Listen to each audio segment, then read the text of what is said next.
الله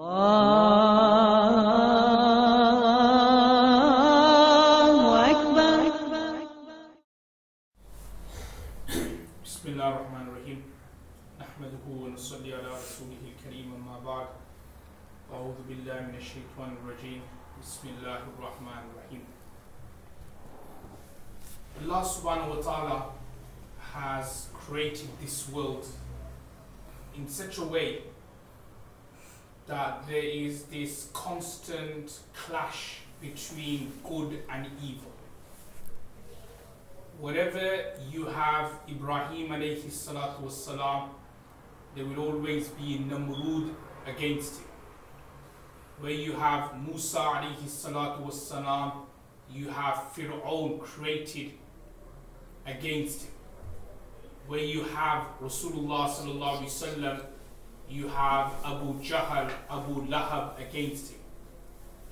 And Allah subhanahu wa ta'ala has made this world such that where there would be good, at the same time there would also be evil as well.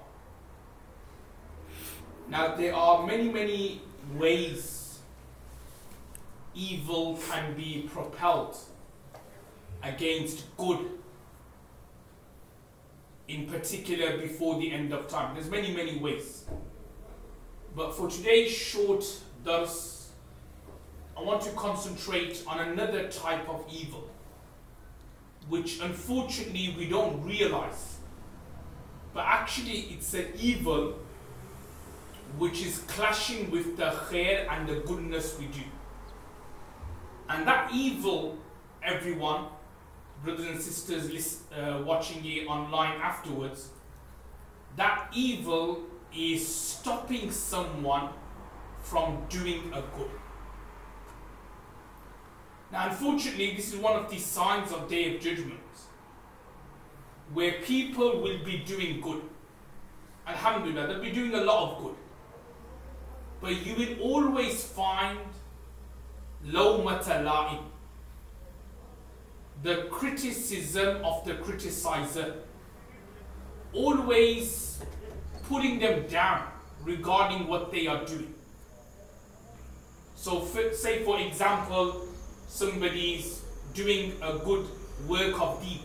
It could be da'wah, it could be teaching, it could be starting a madrasa, opening a madrasa, opening a maktab, so many things. But you will always get someone who will try to put a block and a stop and a barrier from it. And this is something which is a sign of Day of Judgment.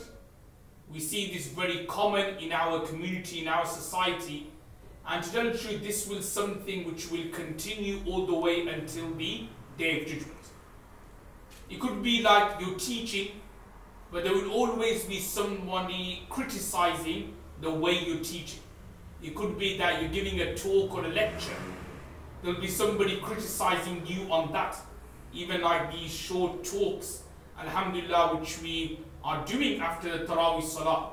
And from obviously the followers who view the video and who send us messages afterwards, mashallah, many of us, many of the brothers and sisters, alhamdulillah, have given positive reviews about these talks. But I'm sure there will still be one or two who will probably be criticizing what we are doing. Even like, say for example, any lectures we do, I'm sure there will always be some criticism there. So what I want to explain is that, you know, these criticism, the funny thing is that the people who criticize, they're the ones who actually are not doing any good themselves.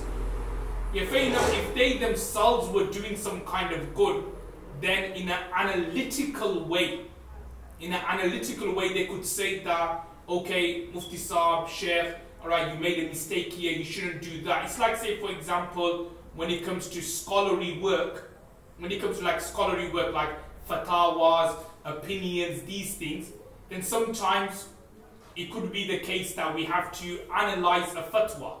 But that's different because we're not criticizing them of their work, because alhamdulillah we are also in that field as well. We are also muftis, so we could also look at their fatwa and take out points which perhaps don't make sense. So that is okay because we are in that field. you know, we are involved in fatwas. It's like, say, for example, somebody who's teaching hadith, somebody, if you look at the great muhaddisins, why is it that they kind of like differ with the opinions of other muhaddisins? Well, they've got a right to differ. Why? Because they are in that field.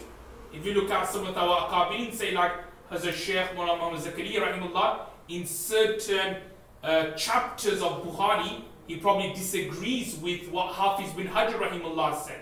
He disagrees. Like in every chapter of Bukhari, you have a gharz and an aim of the Tarjumatul Bab of the chapter. So Hafiz bin Hajar rahimahullah may say this, Allama Aini may say that, and then Hazrat Shaykh Muhammad Zakaria rahimahullah may say something else. So he differs there. Now that is also a difference. That is also, like you could say, criticism. Perhaps he's not agreeing with Hafiz bin Hajar's opinion, but that's fine. Why? Because he's differing here is based on an analytical reasoning. It's analytical criticism. Because as a sheikh was in the field, he was a muhaddith, then that's fine. But when we find the people who stop people from doing good deeds, like whether it's recitation of Quran, whether it's giving sadaqah, we find that it is these people who are actually contributing nothing to the society. And this is mentioned in another hadith that Prophet ﷺ has said, even though this hadith has got to do with people rejecting hadith and they only act upon the Quran, but there's a point from that hadith where Prophet ﷺ said that a time will come when people will be sitting on their arika. Arika is like a couch, a nice couch, a nice bedding. And you will tell them something and they will say, well, I don't find this in the Quran, and they'll reject it. And without obviously just taking a part of this hadith, it's like a modern day example will be somebody sitting at home on his nice cushion, on his nice settee, on his nice sofa, or he's sitting in an office somewhere on a nice chair, and he's not doing anything at all constructive, anything positive for deen. But then what happens is that whenever he hears, or somebody's doing this good, or somebody's doing that good, then he'll be the first one to kind of criticize. He'll be the first one to say, oh, that person is doing wrong, that person is doing haram, this person is doing wrong. And this actually goes against the teachings of Islam. Because the teachings of Islam, as quite clearly mentioned in the hadith, لا تحقرن من المعروف شيئا, which means that don't belittle a good. If it means وَلَوْ أَن تَلْقَى أَخَاكَ بِوَجْهٍ طَلِقَ أَوْ كَمَا قَالَ عَلَيْهِ الصَّلَاةُ وَالسَّلَامُ, even if you were to meet your brother with a smiley face, then that is also a thawab and reward as well. So what I want to explain is that when you see people do good, don't have hasad against them, don't have jealousy against them, don't have any enmity against them. You know, they're doing something good. And it could be so that because of their good, because what was that hadith I mentioned before, that لَعَلَّ تُرْزَقُونَ أَوْ تُنْصَرُونَ بِدُعَفَائِكُمْ. So maybe someone is doing a little bit of good, but because of that little bit of good, Allah subhanahu wa ta'ala is shouting the mercy over the entire world, over the entire city.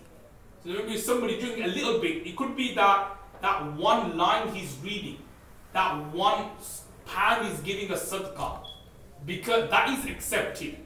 And because of that reason, Allah is showering His mercy over the entire nation and the entire group of people. Just a couple of points to add on before we finish. Number one is that those who criticize, when we look through the hadith, we find that these people who criticize, especially during Prophet ﷺ's time, they were the munafiqeen. So when we understand, what we can derive is that those who kind of always criticize people when they're doing good, it's actually one of those hypocrites type of quality, or one of the traits of being a hypocrite. There's a very famous hadith that during Prophet ﷺ's time, once he encouraged the companions to give sadaqah. So some of them came and they gave like half a saw of sadaqah, like very little. So they kind of criticized the person who gave that, and they said, oh, it's so small, what's Allah going to do with this amount of sadaqah? Then somebody else came and he gave a large amount of sadaqah. then they criticize that person and they said, oh, he's only giving sadaqah to show off. So this is what the hypocrites would do during Prophet ﷺ time. Like if somebody gave a little bit of sadaqah, they would criticize that person, or why is he giving this little amount for? And if somebody gave a large amount of sadaqah, then the hypocrites will criticize that, why basically he's giving that much amount for, or he's just doing it to show off. So when you look at with people who criticize a lot, you never win with them. So even if, say for example, you do something small and you ask them, okay, what's your opinion? So they give you a critical review of what you've done. So then what happens, you then change it and you then try to do it like the way they want it, even then they'll still criticize. So the best form of nasiyah is that just carry on. وَلَا يَخَافُونَ لَوْمَةَ لَائِمٍ. You don't worry about what people say. As long as you're doing is khair, what you're doing is good, and you're doing it with sincerity, then you know that this is going to be accepted. Don't worry about what people say. And another point I just want to mention is again, we could draw this kind of what I've just explained about criticism, and when somebody's doing the work, not to interrupt them, not to be a barrier for them. And there's actually a particular ruling which can be found in the books of fiqh, also in the books of hadith. There's this topic which some of the students here will read later on, known as Ihya'ul Mawat.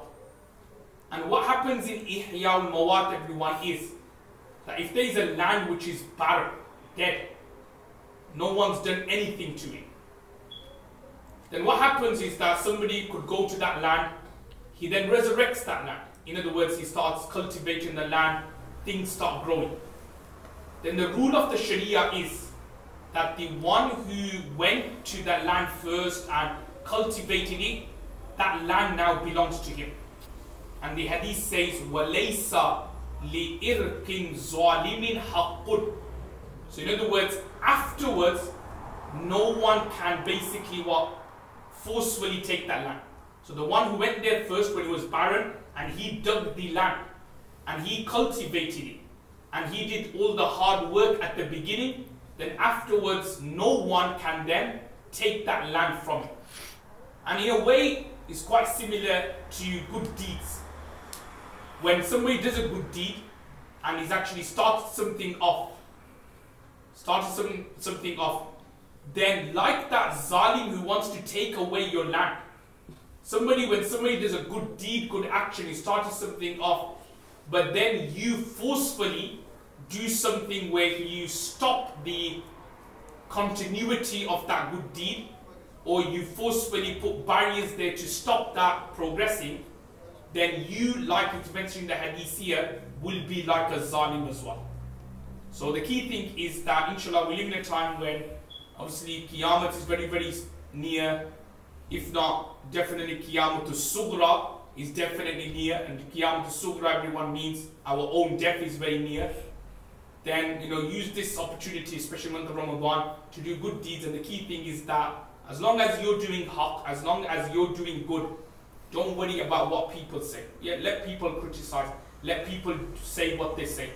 But who loses out? It's them. That they're going to get sins for backbiting in the month of Ramadan, slandering, and they're going to not also get sins for depriving others to do good deeds. So ignore them, and you just continue with the bearing in mind month of Ramadan. So anything little you do, you get 70 folds reward. May Allah gives tawfiq wa akhiru da'wan, alhamdulillah.